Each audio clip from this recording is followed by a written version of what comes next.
Hai, ruang publik pun lelah. Masyarakat yang seharusnya diajak berbicara soal harga pokok, lapangan pekerjaan, pendidikan anak, dan masa depan bangsa. Justru diseret berputar dalam pusaran isu yang sama, berulang tanpa ujung. Sebagian politisi memanfaatkannya sebagai alat serangan.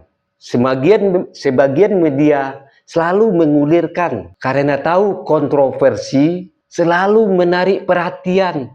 Ini saja dalam pikirannya. Sebagian pesohor ikut bersuara meski rekam jejak integritasnya sering dipertanyakan publik.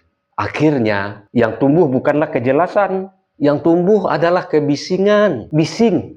Padahal sebuah bangsa yang besar tidak dibangun oleh gaduh, ya, oleh gaduh yang tak berkesudahan. Bangsa yang besar itu dibangun dari ketenangan berpikir, kejernihan melihat persoalan, dan kedewasaan membedakan mana yang benar-benar penting bagi masa depan rakyat. Jika tidak ada hubungannya kepentingan untuk masa depan rakyat, kandangkan saja, bikin rusuh, bikin lelah, bikin bising. Makanya kalau ada tuduhan, biarkan hukum memeriksa. Kalau ada keraguan, biarkan lembaga resmi yang menjawab, bukan opini yang saling...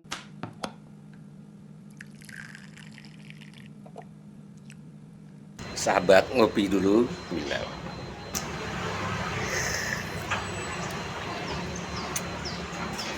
Bagi sahabat yang mau sloki unik ini, sloki tengkorak, ya silahkan klik keranjangnya ya.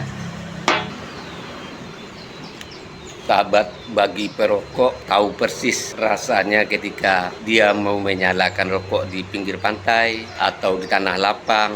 Itu pasti banyak angin, dan untuk merokok menyalakan koreknya pasti kesulitan, pasti padam oleh tiupan angin.